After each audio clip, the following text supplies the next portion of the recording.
Assalamualaikum warahmatullahi wabarakatuh. Bismillahirrahmanirrahim. Bapak dan Ibu yang dimuliakan Allah, sampailah kita kepada penjelasan terakhir dari surah Al-Mu'minun ayat pertama. Bismillahirrahmanirrahim. Qad aflahal mu'minun, berbahagialah, beruntunglah orang-orang yang beriman.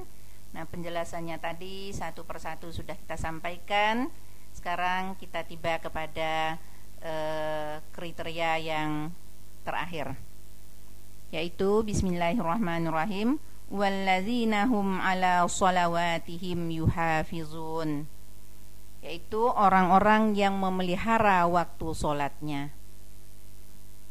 Kalau kita mau berusaha memelihara waktu sholat kita tepat pada waktunya, tidak menunda-nunda, tidak melalaikan sehingga sampai kehabisan waktu untuk melaksanakan ibadah sholat, maka kita masuk dalam kategori orang-orang yang akan memperoleh kebahagiaan hidup. Kalau pada ayat yang kedua itu adalah menunjukkan kualitasnya sholat. Kalau yang terakhir ini menunjukkan tentang cinta kita untuk melaksanakan ibadah sholat tersebut. Jadi saking cintanya kita pasti akan melaksanakan tepat pada waktunya, tidak menunda-nunda, tidak melalaikannya. Kalau yang pertama tadi ditujukan kepada kehusyukan kita, kualitas nilai sholat kita, apakah sudah memenuhi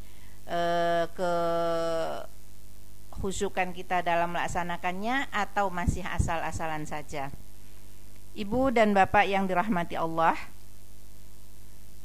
orang yang cinta terhadap Allah pasti ingin selalu berhadapan dengan Allah Subhanahu wa ta'ala. Sebagai orang Islam, orang yang beriman, saatnya kita berdialog, bertatapan dengan Allah. Seperti tadi sudah disebutkan, kalau kita melakukan ibadah sholat, anggaplah seolah-olah kita melihat Allah. Tapi jika tidak bisa kita melakukan seolah-olah kita melihat Allah, maka yakinlah kita bahwa Allah melihat kepada kita.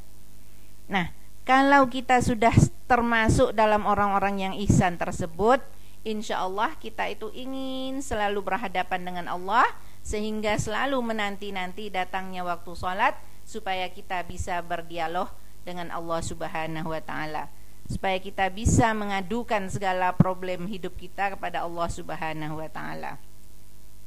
Kemudian itulah hal-hal yang kalau kita lakukan, maka pada akhir pembicaraan kita ini sebutkan mereka itulah orang-orang yang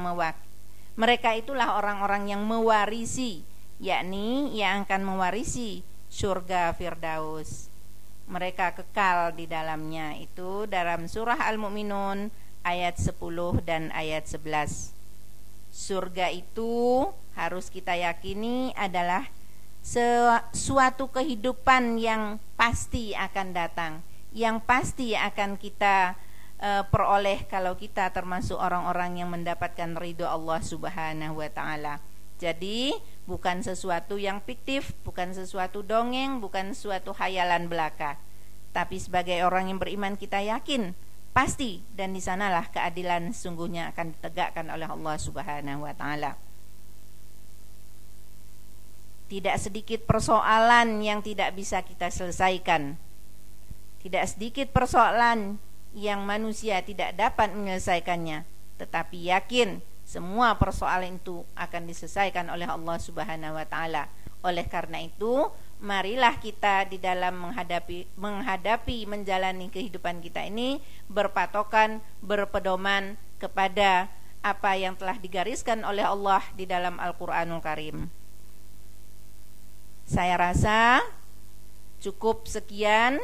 Semoga kita termasuk orang-orang yang selalu memperhatikan petunjuk Allah agar kita masuk dalam kategori orang yang memperoleh kemenangan, orang yang mendapatkan kebahagiaan, orang yang memperoleh kesuksesan dalam kehidupan kita ini sejak di dunia sampai di akhirat. Semoga Allah merahmati kita semua, menuntun kita semua kepada jalan yang benar, jalan yang diridhoinya. Billahi taufik wal hidayah. Assalamualaikum warahmatullahi wabarakatuh.